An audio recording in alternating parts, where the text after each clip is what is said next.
Hi, I'm Allison Strackman. I'm the creator behind 3, a superhero action comedy following Jack, a teen who just discovered he has extrasensory perception, also known as ESP. Welcome to my creative critical reflection and director's commentary. Now, before we jump straight into some reflection, let me give you guys some fun facts, a little bit of a backstory to the project. Now, fun fact, 3 actually came to me as a dream. In either 2018 or 2019, I had a dream about a character named Jack who had the power to read minds and make things levitate and all this fun stuff, and it was all based off of glasses, or an invention that allowed him to discover that he had ESP.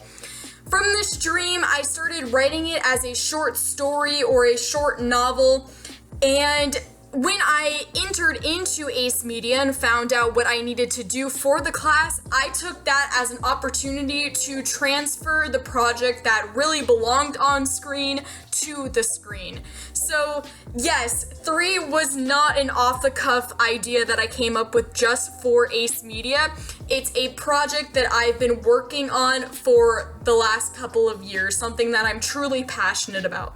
So now that we've gone over that backstory, let's jump into reflection, shall we? How does your product use or challenge conventions, and how does it represent social groups or issues? So my introduction and the rest of my film would have used a ton of conventions, but here are the 3 that were mainly used in the introduction. So the first convention of a superhero film that I used would be the backstory.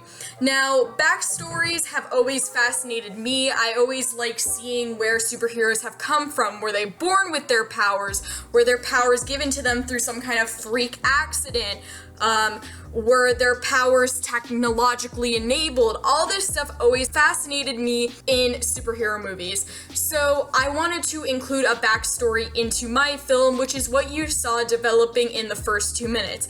We saw Jack and Jace's relationship developing, and obviously we saw Jack putting on the glasses that would enable his powers for the first time. So that is really the key convention used in the introduction itself. In addition to that, we also used the sidekick convention to an extent, but I consider this one of the conventions that I challenge because of my future plan for the character of Jace. So, sidekick convention, your typical thought probably goes straight to Batman and Robin, a really strong superhero figure with powers, who's probably fine on his own but has an accessory figure, your Robin character, who's just kind of there as support, either morally or actually in like fights and stuff like that.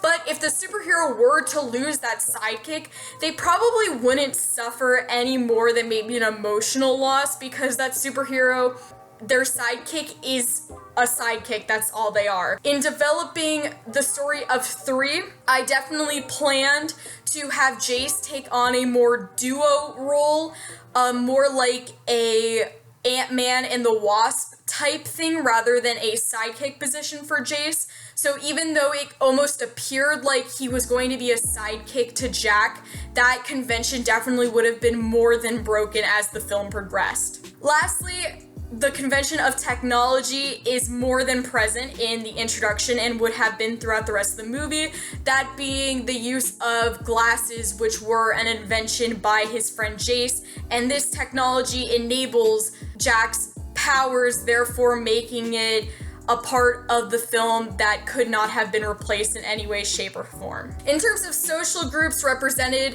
the core group represented is teens. Though the main plot of Superpowers is definitely not relatable by any means, I'd argue that the characters themselves still are, which is an important part of any film, not just films about things that are outlandish or atypical.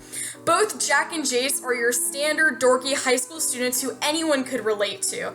Not to mention their friendship is very typical of that of 2 best friends. Even if you can't personally relate to the characters, you definitely know someone like Jack or Jace, and you at the very least have a friendship like they do. How does your product engage with audiences, and how would it be distributed as a real media text? My product engages with audiences by being relatable. The characters in my film are my target audience, teens and young adults that are on the nerdier or dorkier side. Just like I was saying, it's people just like me or my friends or people that I know that would enjoy these kinds of movies. Those are the kinds of people that would see Jack and Jace and relate to them. And personally, I feel like nothing is more attractive about a film than seeing people like you in that genre that you enjoy. In terms of distribution, this film would best be distributed in theaters, but seeing how that industry is going due to the COVID-19 pandemic, that probably isn't the best idea. Something like a dual release may be the next best idea, possibly partnering with a streaming service like Netflix or Hulu to release it there soon after it appears in theaters. This seems to be going well for other pieces of the same genre, such as the Marvel releases on Disney+. While these are in fact TV shows, it still has the same target audience and is proving more than successful for Marvel during their releases of the pieces. Therefore, I believe this sort of release could be very lucrative for 3 as well. How did your production skills develop throughout this project? My production skills developed tenfold while working on 3. For one, I am a terrible planner. I've had teachers call me a guerrilla filmmaker, which is a term for someone who jumps right in and works with what they have with very little plan. However, this project taught me the importance of having a plan since it definitely ensures success. If I could go back to September or October and start this class over, I would definitely make sure that I put more time and effort into planning out the project.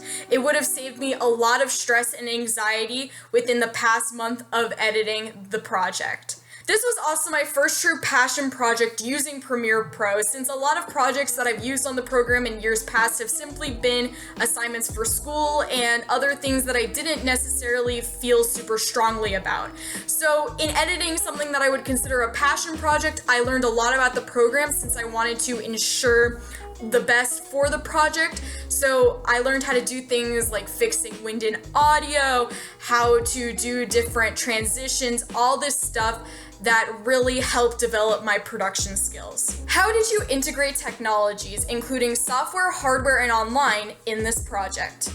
Technology integration was a huge part of this project. From Premiere Pro for editing to my lovely Canon EOS 800D for filming to Pixlr for creating titles, almost everything that could be used was used. My project would pale in comparison without the merging of technology that I had.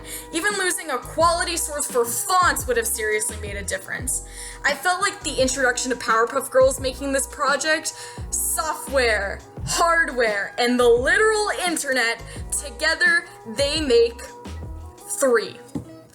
Overall, I really enjoyed the challenge of this project. It was truly a creative trial that I had never experienced before when messing around in the world of digital media. Needless to say, it has definitely inspired me to continue creating more and more adventurous projects, and I will definitely be doing so throughout the next couple of years.